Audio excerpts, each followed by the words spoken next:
Everybody is not your customer. Everybody cannot be your customer. If you're making this mistake, then it's a major mistake that will undermine you for a very long time. And the moment you realize that everybody is not your customer, the next step is to realize that there are actually four types of potential customers. Anybody you run into, any person you meet, if you're selling consumer products or you're selling to businesses and organizations, for every particular prospect you meet, they likely fall into one of four categories that I'm going to explain to you in this video.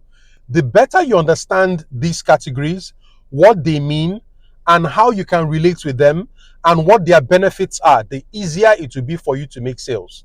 Because it's like you can zoom into that part of the market that will more likely resonate with what you're selling. A big problem that many people face, many businesses face, is that they are wasting time on people that will never buy from them. And that's because they are not reading the signals. You're wasting time on people who will never buy from you. So let me try and explain to you in this video, using some interesting examples, how you can spot the four types of customers so that you know exactly who you should be dealing with. The first category, I'll call them the O group, O, because they are oblivious. These are people who don't know they have a problem. They are people who don't know they have a need. So they don't see why they will need your product. They might listen to you out of politeness, but they don't really need what you're selling because they cannot think for the life of them why they will need your product. So this is an oblivious person. If I'll use the example of, let's say you sell organic honey. You sell organic honey. And to you, because you're a proponent of organic honey, it should make sense to anybody why people should choose organic honey.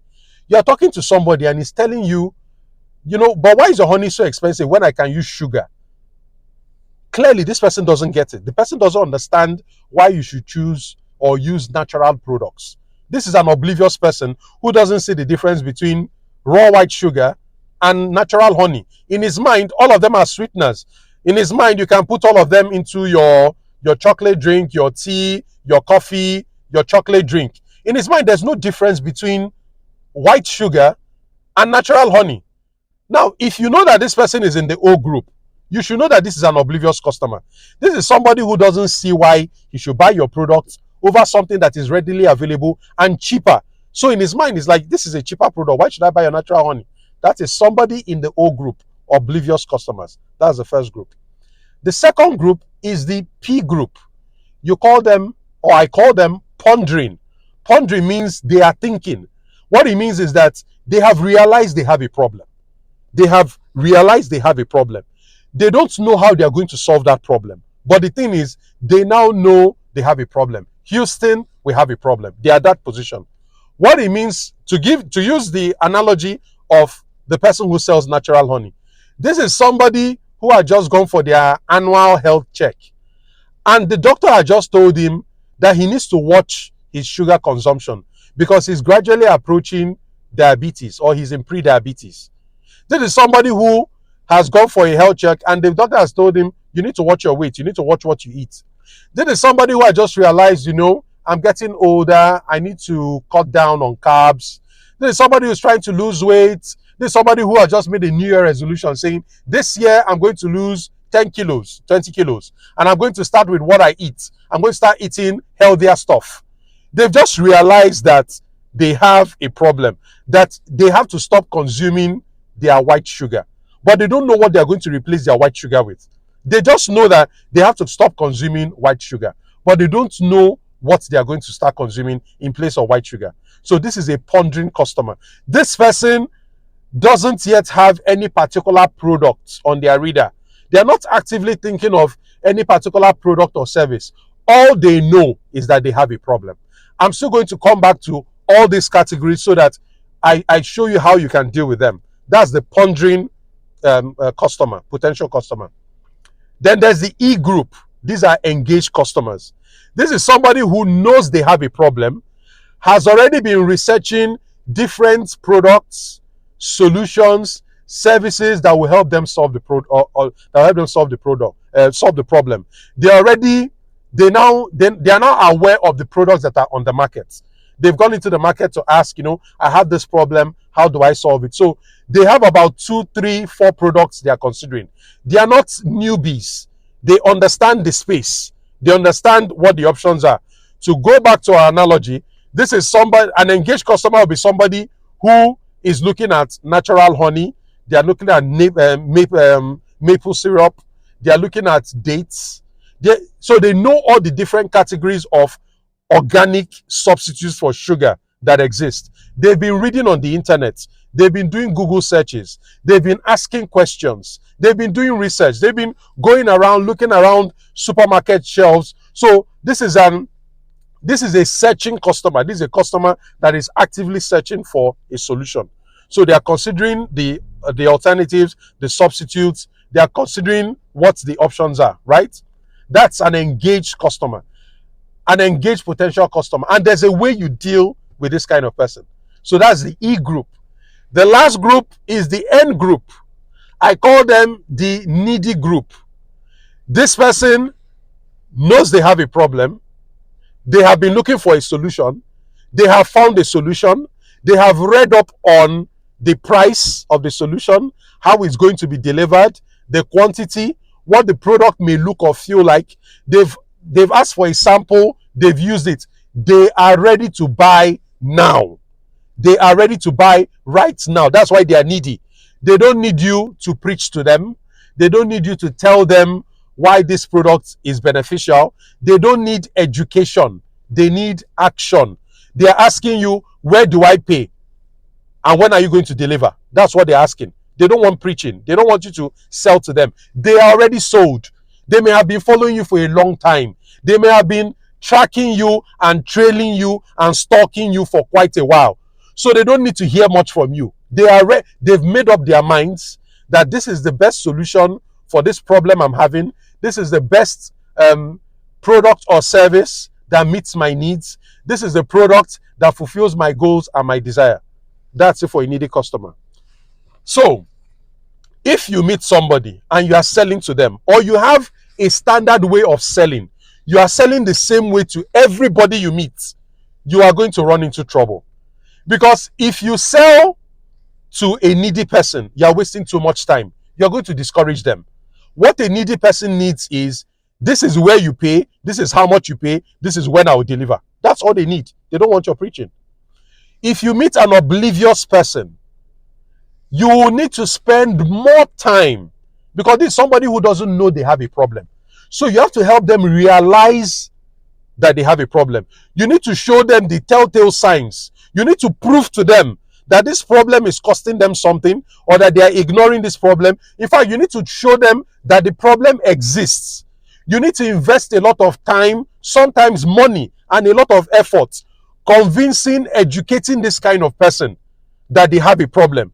Because until they realize they have a need or a problem, you cannot sell to them. A need needs to exist, a problem needs to exist before you can show that there's a vacuum in their lives that your product is coming to solve. So for this kind of customer, they need more time and patience. Particularly, you need to nurture them, because they are in the information stage. You need to open their mind. Sometimes it's even a thing of mindset. You need to motivate them and help them see the light. Depending on what you sell, you may not have that time or energy or effort.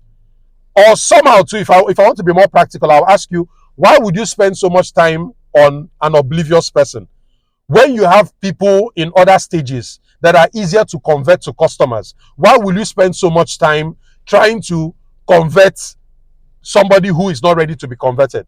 There's that approach. There are people who feel that it's necessary and important to cultivate people who are oblivious, because in 6 months' time, or 12 months' time, or in 2 years' time, they may end up becoming your customer. So somehow you introduce them into your pipeline and you nurture them as they make their way into the other stages. So these are the two ways you can consider. But I need you to realize, the moment you start speaking to somebody, don't make the mistake of assuming that you know where that person falls into. Just a couple of questions will help you reveal the kind of person you are talking to. The moment you realize this is an oblivious person, I need you to understand what is going to cost you in terms of time, energy, and money. Because this is somebody who requires a lot of work before they become a customer. I just need you to know that. The second stage, which is pondering, the thinking person, the person who has just realized that they have a problem, right? Now, that's an opening for you. That's an opportunity for you. But you can't just jump from you have a problem to my product is the only thing that will solve your problem. No. That person is going to be suspicious of you, because how is it that I have a problem and you are the only solution that is available? Please give me some time. I need to go and do my research. Or they'll tell you, I'll get back to you. I'll get back to you means they need some time to go and explore other options and see what is available on the market. So the best way to deal with this kind of person is to show them what you offer and show them the other things that are available. In fact, better still, you have to put yourself in a position of teacher, guide, and coach to this kind of person, because they have a problem. You have to be genuinely interested in helping them solve that problem. The moment they realize that you understand the problem so well, the moment they see that you have such a deep grasp of this problem, they will trust you as the source of the solution. Because if you know so much about this problem, you must know the solution. That is the approach to a pondering potential customer. That is how you convert them to a customer. If you go with I'm the best product since, I'm the best product out there, I'm the cheapest, I'm the highest quality, and the this and the that, they are going to be suspicious. So you need to play the role of a guide, and gradually you nurture them. When they see that you have their best interests and you have a good understanding of the problem, naturally they will gravitate towards you for a solution. That's how you deal with a pondering customer. A pondering potential customer. An engaged person knows they have a problem and they have been researching. So you cannot give them BS. You cannot just come and, as they say, as my people say, bamboozle. You can't just come and bamboozle them, and because they know about your competitors. They've been doing their research. They've been gathering information. They know much more than you do because they have been scanning the market. They have been asking questions. So you can't just come and give them information. They actually know more than you. They can compare you to other people. For example, they know you're slightly more expensive than company A and B, but they know that your product is more durable than the rest. But what they don't know is how well do you deliver? Do you, if something happens to the product, is there any way for them to return? They have questions. So the way you deal with an engaged customer is to encourage them to ask questions so that you can clear the doubts and the objections that they have. Because they've gathered so much information that they are now suffering from overwhelm. So your job is to help them provide clarity. Your job is to help them get clarity, because typically they will have a lot of questions because they have so much information. So your job is to listen more than you talk. Understand the confusion they have in their head, why they cannot understand how you are different from your other competitors. It is when you have a better understanding of what they are looking for. That is when you can move into, okay, this is what we offer. This is how much we sell for. This is when we deliver. What else do you want to know? That's how you deal with an engaged customer, an engaged potential customer. For a needy customer, they don't need clarification. They don't need you to sell to them. They've done a lot of that. Like I said, they may have been monitoring you and stalking you for a while. They've read all your sales pages. They may have even come in and pretended to be a customer. They will likely have done window shopping before. They may have tried to buy from you before. They understand that you accept cards, mobile money, and bank transfer, but you don't accept cash. They know it. All they want is, this is how you pay, this is where you pay. That's it. All they want is, take my money, take my money. They know what you sell and what you offer. So essentially, these are the 4 types of potential customers you're going to meet when you're trying to sell to people. You will meet oblivious people who don't know they have a problem. You will meet pondering people who have realized that they have a problem, but they don't know if a solution is available or if your solution is what they need. Then the third group is the engaged. These are people who are actively looking for a solution. They are comparing you to your competitors and all the other options out there. And then the last group is the needy group. They have their money in their pockets. They are ready to buy from you right now. All you need to do is to show them how they can pay. So if you understand these differences, the moment you start engaging with people, you know exactly what you're dealing with, who you're dealing with, and how to approach them. So this is one example of several different strategies many of which I teach for free, and many of which I'm going to be teaching inside my business mentorship group, the BMG. The BMG is an exclusive group of entrepreneurs, some of whom are about to start a business, but are not sure which business to start, how to start the business, how to raise money, which markets to enter, how to have that difficult conversation about sharing equity with a potential partner.